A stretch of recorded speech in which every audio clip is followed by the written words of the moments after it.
కథాస్రవంతి ఆచాళ్ల ఉమామహేష్ గారి సంఘే శక్తి కలియుగే కథా సంపుటి నుండి బ్రేక్ ది రూల్ కథ. రచన శ్రీ ఉమామహేష్ ఆచాళ్ల. వినిపిస్తున్నవారు పప్పు భోగారావు. ఈ కథ వినిపించమని కోరినవారు శ్రీ వల్లూరి విజయకుమార్.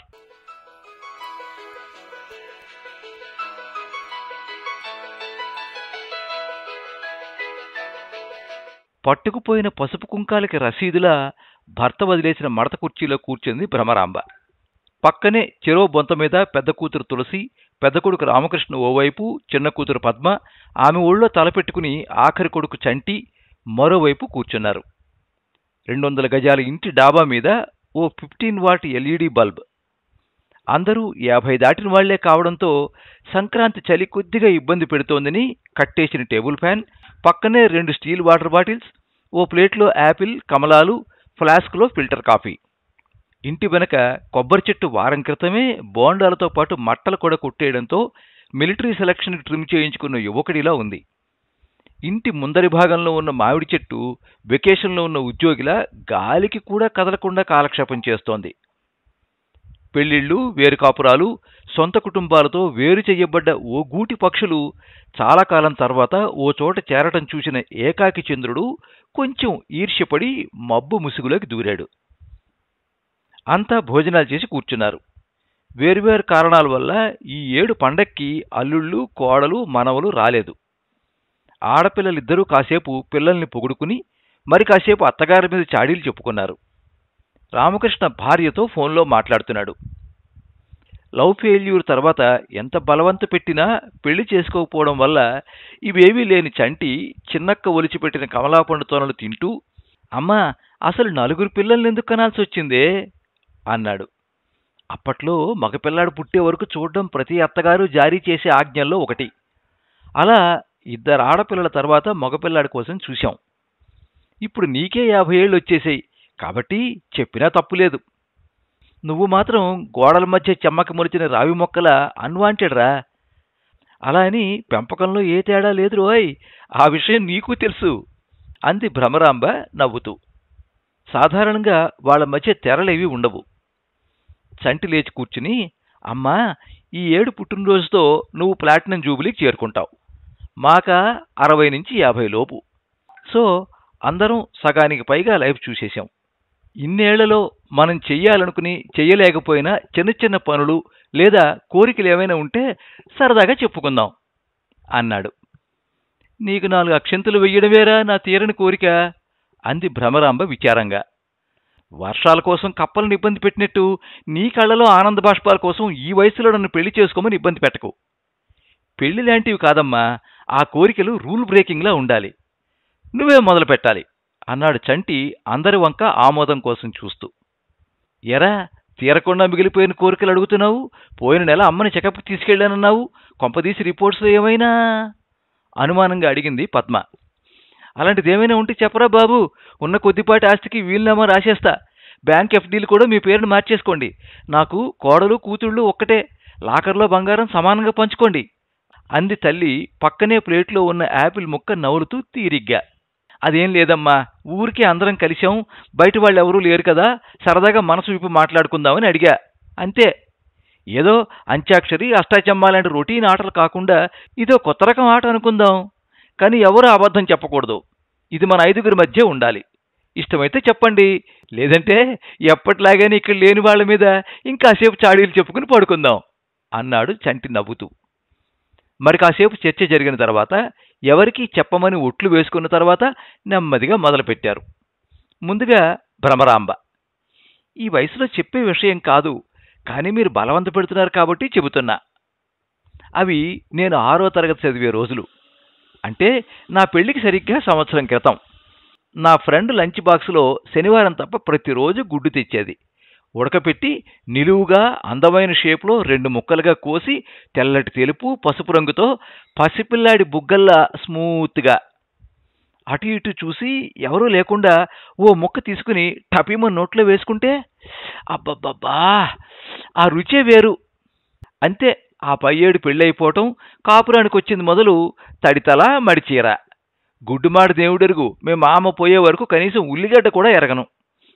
పురుళ్ళ తర్వాత నీరసం తగ్గడానికి డాక్టర్ గారు గుడ్డు తినమని సలహా ఇచ్చినా ఉమ్మడింట్లో ఉప్పునేస్తుందని మీ నాన్న ఒప్పుకోలేదు. కానీ ఇప్పటికీ కనీసం వారానికి ఒక్కసారైనా ఆ తెలుపు పసుపు కాంబినేషన్ గుడ్డు ముక్క కళ్ళలోకి వస్తూనే ఉంటుంది అంది భ్రమరాంబ ఆకాశంలోకి చూస్తూ. బావుందే, నీ అడ్డకచ్చ వెనకాతల ఇంత గుడ్డు ఘోష దాగుందన్నమాట అంటూ తులసి వెటకారం చేసింది. వాళ్ళిద్దరిది 60 ఏళ్ల అనుబంధం. నెక్స్ట్ పెద్దక్క, నీ టర్న్. చెప్పు, నీకు బ్రేక్ చేయాలనిపించే రూల్ ఏదైనా ఉందా అడిగాడు ఉత్సాహంగా రామకృష్ణ. తులసి చెప్పడం మొదలుపెట్టింది. మా ఆయన ఉత్తప్పుడు అసలు నాతో మాట్లాడు. ఏదో ఉన్నామంటే ఉన్నాం అంతే. అదే ఎప్పుడైనా పార్టీ జరిగి ఓ చుక్క వేసుకుని వచ్చినాడు మాత్రం Tulasi I love you, Tulasi I love you అంటూ ఒక్కటే పాట. నాకు ఆశ్చర్యం వేసే విషయం ఏమిటంటే, మందు కొడితే మనుషులు మంచివాళ్ళు అయిపోతారా, లేక మనసులో ఉన్న ఫీలింగ్స్ బయట పెట్టాలంటే మందే సరైన మందా? అందుకే నాకు కూడా ఒక్కసారైనా అందులో ఉన్న మహత్యం ఏంటో తెలుసుకోవాలనుంది అంది తులసి అమాయకంగా. దానికి పద్మ, ఓసిని మనవరాలు పెళ్ళిడికొచ్చింది, ఇప్పుడు నీకు ఇవేం పాడుబుద్ధిలే అంది నవ్వుతూ. ఇదిగో, ఎవరూ తప్పు పట్టకూడదని ముందే చెప్పుకున్నాం అంది తులసి కోపంగా. సరే సరే, ఇప్పుడు పద్దమ్మ వంతు అంది భ్రమరాంబ కుర్చీలోంచి ముందుకొచ్చి. పద్దు కాసేపు తటపటాయించి, ఇది బ్రేక్ ది రూల్ గేమ్ అన్నారు కాబట్టి చెబుతున్నాను. ఇప్పటి వరకు మా ఆయనకి కూడా చెప్పలేదు. మీలో ఎవరైనా మా ఆయనకి కానీ చెప్పారో తొక్క తీస్తాను అంటూ చెప్పడం మొదలుపెట్టింది. నేను థర్డ్ ఫారం చదువుతూ ఉండగా మా క్లాసులో ప్రీతం జైన్ అని ఓ అబ్బాయి ఉండేవాడు. ఎప్పుడైనా అమ్మ ఇంట్లోకి రానప్పుడు లంచ్ బాక్స్లోకి పెసరట్టు నన్ను వేసుకోమనేది. అందరం లంచ్ బాక్సులు ఓపెన్ చేసినప్పుడు అతను చొరవగా ఓ ముక్క విరిచి తిని చాలా బాగుంది అని సైగ చేసేవాడు. ఫస్ట్ క్రష్ అని చెప్పలేను, కానీ అతను అలా చెప్పడం నాకు చాలా బాగుండేది. అతని కోసం అల్లం, మిర్చి, జీలకర్ర, నెయ్యితో మరింత శ్రద్ధగా పెసరట్టు వేసేదాన్ని. పెళ్ళై ఇన్నేళ్లలో కనీసం ఓ 1000 సార్లైనా పెసరట్టు వేసి ఉంటాను. మా ఆయన ఎప్పుడూ బాగుంది అన్న మాట అనలేదు. ఇప్పటికీ పెసరట్టు చేసిన ప్రతిసారి అతను గుర్తొస్తాడు అంది పద్మ తప్పనిపించో తడికళ్ళు తప్పించడానికో తలదించుకుని. అమ్మని, 8వ తరగతిలోనే ఇంత వ్యవహారం నడిపేవా? నువ్వు నేను కలిసే కదా స్కూల్కి వెళ్లేవాళ్ళం. నాకు అనుమంతైనా అనుమానం రాలేదు సుమి. ఉండి నీ సంగతి మరిదిగారితో చెబుతా అంది తులసి వాతావరణాన్ని తేలిక చేస్తూ. చెప్పవే, కనీసం అది విన్నాకైనా నా వంటలు మెచ్చుకుంటాడు అంది పద్మ నిర్లక్ష్యంగా. సరే సరే అన్నయ్య, ఇప్పుడు నీ వంతు అని చంటి అనగానే రామకృష్ణ చెప్పడం మొదలుపెట్టాడు. ఎలా అబ్బిందో తెలియదు, కానీ చిన్నప్పటి నుంచి నాకు ప్యాకాట్ అంటే మహాపిచ్చి. చేస్తున్నది లెక్చరర్ ఉద్యోగం కావడంతో ఆ అలవాటుని బలవంతంగా మానవలసి వచ్చింది. ఈ గేమ్ బ్రేక్ ది రూల్ అంటున్నారు కాబట్టి చెబుతున్నా. ఓ 24 గంటలు ఏకబిగిన ప్యాక్ ఆడుకోవాలన్నది నా లాంగ్ పెండింగ్ డిజైర్. దో మేబీ అన్లాఫుల్ అన్నాడు రామకృష్ణ నవ్వుతూ. ఓరిని, నా కొడుకు బుద్ధిమంతుడని మురిసిపోతున్నాను రా ఇన్నాళ్ళు. నీకు పిచ్చి ఉన్నట్టు తెలియదురా అంది భ్రమరాంబ నవ్వుతూ. ఇప్పుడు చంటోడు వంతు చెప్పరా. వీడు జాదుగాడమ్మా, వీడిప్పటికే ఎన్నో రూల్స్ బ్రేక్ చేసేసే ఉంటాడు. మనలా వీడేమి మడికట్టు కూర్చోడు అంది పద్మ చంటి బుగ్గగిల్లుతూ. అదేం లేదక్క, పైకేదో అలా కనిపిస్తానంతే. మీరిప్పటి వరకు చెప్పినవన్నీ ఎవరికీ చెప్పకూడదన్న రూల్ బ్రేక్ చేసి అందరికీ చెప్పాలన్నదే నా కోరిక అన్నాడు కన్నుకొట్టి. అంతే, అందని వాళ్ళు చేతుల్లో ఉన్న యాపిల్ మొక్కలు, కమలా తొక్కలు విసిరారు. పక్కనే ఉన్న పద్మ తోడపాశం పెట్టింది. అందరూ కాసేపు హాయిగా నవ్వుకున్నారు. అంతలో టపటపమ్మని పైనుంచి చినుకులు మొదలై ఒక్కసారిగా భోరున వర్షం కురిసింది. అందరూ పక్కన మడతపెట్టి కిందకు వెళ్ళిపోయారు.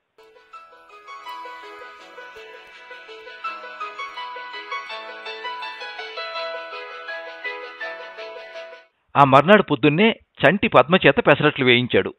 దోరగా వేయించిన ఓ 2 పెసరట్లు హాట్ ప్యాక్లో పెట్టి బండి తీసి ఎక్కమన్నాడు.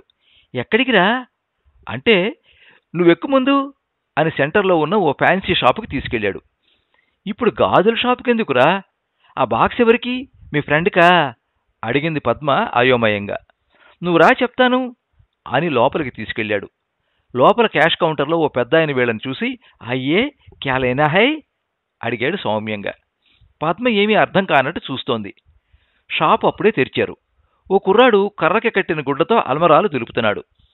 చంటి అతని ఎదురుగా ఉన్న కుర్చీలో కూర్చుని పక్కనే పద్మను కూర్చోమన్నాడు. అతను కూడా ఏమీ అర్థం కానట్టు చూస్తున్నాడు.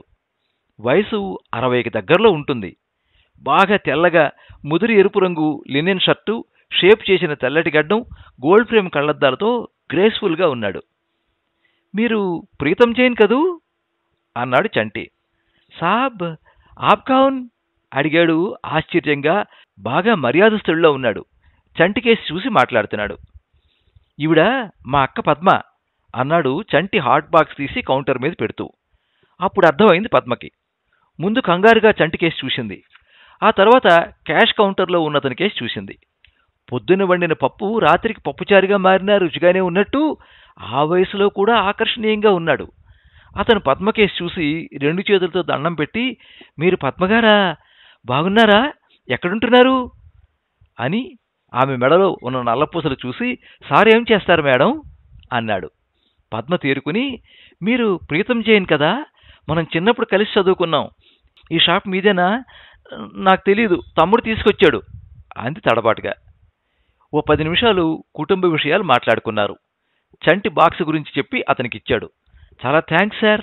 థ్యాంక్ యూ మేడం అని ఒక్క క్షణం ఆమె మణికట్టును కళ్లతోనే కొలిచి క్యాష్ కౌంటర్ పక్కనే ఉన్న షోకేస్ తెరిచి ఓ ఖరీదైన గాజుల సెట్ తీసి టేబుల్ మీద పెట్టి, తీసుకోండి మేడం అని ముందుకు జరిపాడు. వస్తాం ప్రీతం గారు అంటూ లేచి చంటి బండి స్టార్ట్ చేసి కొద్ది దూరం రాగానే నడ్డి మీద ఒక్కటేసి, కొంప ముంచావురా, నాకు ముందుగా చెప్పొద్దా? నేనే అలా వెళ్ళి అతను కలిస్తే ఏం బాగుంటుంది? నీకు వయసు వచ్చింది కానీ జ్ఞానం లేదురా. పెళ్లి చేసుకునుంటే ఇలాంటివి తెలిసొచ్చేవి అంది పద్మ కోపంగా. అక్క, ఇందులో తప్పేమీ లేదు. నువ్వేమీ బావకు అన్యాయం చేసేయటం లేదు. కంగారు పడకు, జస్ట్ ఫర్ ఫన్ అంతే అని పద్మని ఇంక మాట్లాడనివ్వలేదు చంటి. ఆమెలోని సగటు ఇల్లాలు సంతోషించడానికి కూడా సంకోచించగా ఆమె కళ్లలో నీటి పొరకి నెపం తన మీద వేసుకుంటూ రోడ్డు మీద దుమ్ము లేచింది.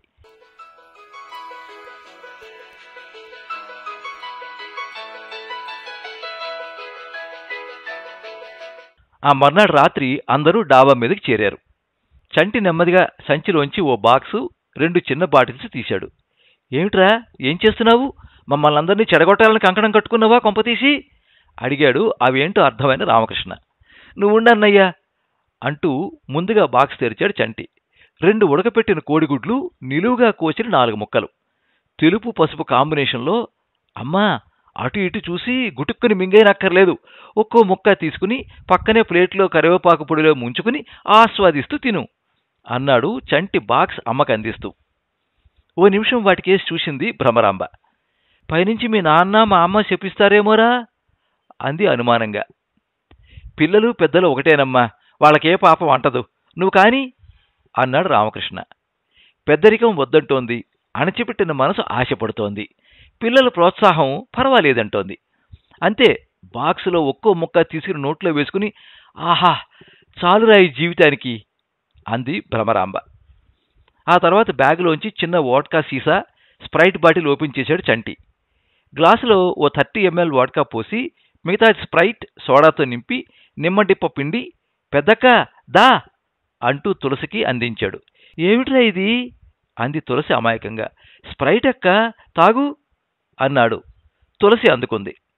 ఒసే వెర్రిమొహమా, అది మందే అంది పద్మ గాభరాగా. రామకృష్ణ నవ్వుతూ చూస్తున్నాడు. పర్లేదక్కా, తాగు అన్నాడు చంటి. తులసి అందుకుని గటగటా తాగేసి, బావుందిరా అంది మూతి తుడుచుకుని. అలా తాక్కూడదక్క, కొద్ది కొద్దిగా సిప్ చెయ్యాలి, బావ చెప్పలేదా అంటూ మరో 30 ఫిక్స్ చేశాడు. ఈసారి తమ్ముడు చెప్పినట్టే చేసింది తులసి. ఓ అరగంటకి మాట ముద్దగా రావడం మొదలెట్టింది. నెమ్మదిగా జేబులోంచి సెల్ తీసి పెద్దబావకి డైల్ చేశాడు చంటి. ఫోన్ తులసికిచ్చాడు. అక్క, ఇదిగో బావ లైన్లో ఉన్నాడు, నీ మనసులో ఈ క్షణం ఏమనిపిస్తే చెప్పేయ్ అన్నాడు. ఎన్నో ప్రేమ కథలకి సాక్షిభూతమైన వెన్నెల వింతగా చూస్తోంది. అవతల నుంచి హలో హలో అంటున్నాడు తులసి వాళ్ళ ఆయన. ఏమండి అంది తులసి గారంగా. అవతల చెప్పు అన్నాడు వాళ్ళ ఆయన విసుగ్గా. ఐ లవ్ యూ అండి అని ఫోన్లో ముద్దు పెట్టింది. హలో హలో తులసి, ఎక్కడున్నావు అన్నాడు అతను కంగారుగా.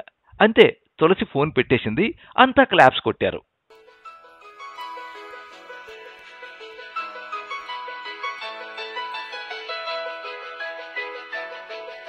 ఆ మర్నాడు ఉదయం చంటి రామకృష్ణను తీసుకుని బండి మీద బయలుదేరాడు. అతని చిన్నప్పుడు ఫ్రెండ్ అదే ఊర్లో బ్యాంకులో పనిచేస్తున్నాడు. అతనికి పేకాట పిచ్చి ఉంది. పండక్కి 2-3 చుట్టాలు క్లోజ్ ఫ్రెండ్స్తో తన ఇంట్లోనే మేడ మీద ఉన్న సింగిల్ రూమ్లో సిట్టింగ్ ఏర్పాటు చేశాడు. అప్పటికే ఫోన్ చేసి ఉండడంతో చంటిని చూడగానే రారా రా అంటూ స్వాగతం పలికాడు. రామకృష్ణ కొద్దిగా బిడియపడుతున్నాడు. Sir, feel free, we're not gamblers, it's all just for fun on the occasion of Pongal vacation అంటూ రూమ్లోకి తీసుకెళ్లాడు. అప్పటికే అక్కడ మరో 5 నేల మీద దుప్పటి పరుచుకుని కూర్చుని ఉన్నారు. అన్నయ్య, రేపు మళ్ళీ ఇదే టైంకి వస్తాను, అంతవరకు ఎంజాయ్ అంటూ వెళ్ళిపోతున్న చంటిని ఆపి, చంటి థ్యాంక్స్ రా అని షేక్ హ్యాండ్ ఇచ్చి ఉత్సాహంగా కూర్చున్నాడు రామకృష్ణ.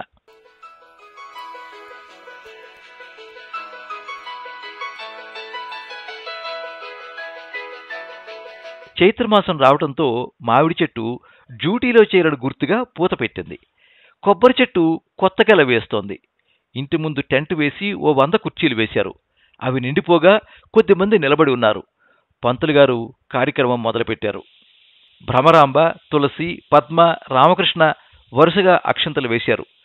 ప్రోస్టేట్ క్యాన్సర్తో పెద్దగా పోరాడకుండానే తన వంతుగా ఫస్ట్ ఇన్ ఫస్ట్ అవుట్ రూల్ని బ్రేక్ చేస్తూ ఇంట్లో అందరికంటే ముందుగా శ్వేతాక్షతల సహితంగా స్వర్గస్థుడయ్యాడు చంటి.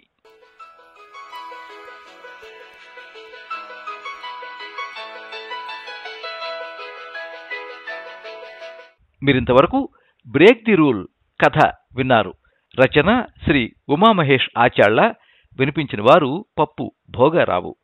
ఈ కథ సాక్షి ఫండే 2020వ సంవత్సరం నవంబర్ 1వ తేదీ సంచికలో ప్రచురించబడింది.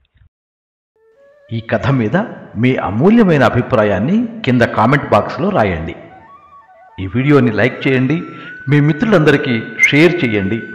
ఇలాంటి మరిన్ని మంచి కథలు వినిపించడానికి ఈ ఛానల్ని సబ్స్క్రైబ్ చేసుకోండి. పక్కనే ఉండే బెల్ ఐకాన్ని క్లిక్ చేస్తే ఇలా అప్లోడ్ చేసే వీడియోల వివరాలన్నీ కూడా మీకు ఎప్పటికప్పుడు నోటిఫికేషన్ ద్వారా తెలుస్తాయి. ఎప్పుడు మీ అభిమానాన్ని కోరుకునే పప్పు భోగారావు.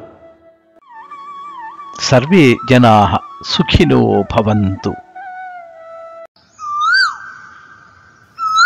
కథా స్రవంతి.